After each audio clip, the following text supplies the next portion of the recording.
airline flies 250 kilometers less to New York than it does to Sao Paulo. If you fly to Colombia or fly to San Francisco, it's almost the same. If I was to ask any of you to take a business trip to New York or to San Francisco, you would not think twice. Why do you feel that it is strange to travel so often to Latin America? 250 kilometers, which at current flying rates for airplanes is less than half an hour. And from Sao Paulo, you can link up to the entire region. You have direct flights from Sao Paulo to Mexico downwards. But now look at the extension of that region. We're talking about getting there. What do you do when you get there? The other detail about the flights is that from Sao Paulo to Mexico, unfortunately I didn't bring my map, I should with the next time perhaps. The map of the region shows you that Sao Paulo is located in the middle of the South American continent on the Atlantic coast.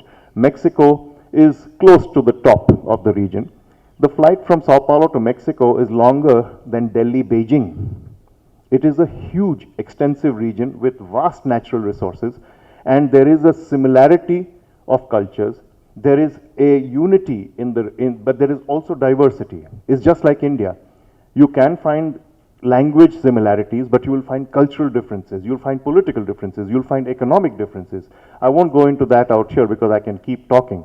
But it's important to know, nevertheless, as Mr. Damu Ravi also mentioned, you are dealing sometimes with a regional entity. That's what the Ministry of Commerce and the Government of India overall is trying to do. That's what the CII has been doing admirably over the last several years. We used to deal with country-specific forums. Now we're trying to address Latin America as a whole and give the embassies and those countries here an opportunity to present their side of the picture.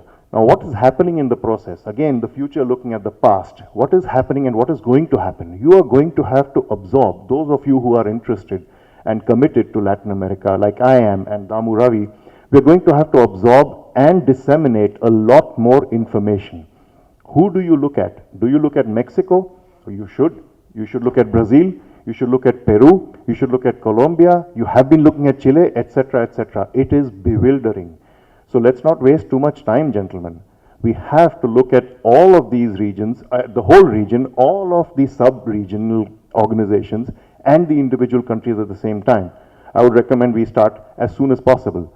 Another thing which I'd like to say out here is, of course, the city of Hyderabad, where my own son was educated at the Institute of Management here. It's a lovely city, and I'm so glad that we have the opportunity to come here. But also, touching upon this, I'd like to say that the other name for Hyderabad, and I'm sure our Latin American colleagues know this, is Cyberabad.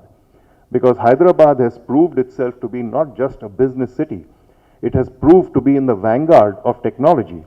And as our chairperson here symbolizes, it's also a center for the biotechnology industries. Now, these are cutting-edge industries. And with Latin America, what we have been doing is presenting our technology. We have not been going there as fishermen to catch fish, because that's the wrong analogy. We have been going there as partners. Whatever we have done through the IT industry principally, I was reading figures about the TCS the other day. They've just opened their operations in Peru, or they've expanded them.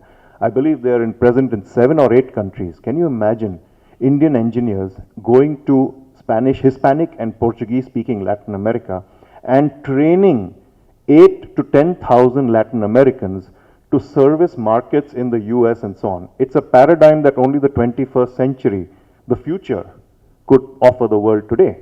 But it's a perfect paradigm because it works wonderfully for all sides. And there is no competition here. There's only collaboration. The same repeats itself in the biotechnology industry, where we have 4 Cubans, at least when I was there as ambassador, we had 4 Cubans who were working in Biocon and contributing their technological expertise to Ms. Kiran Mazumdar Shaw, who was very happy to have them.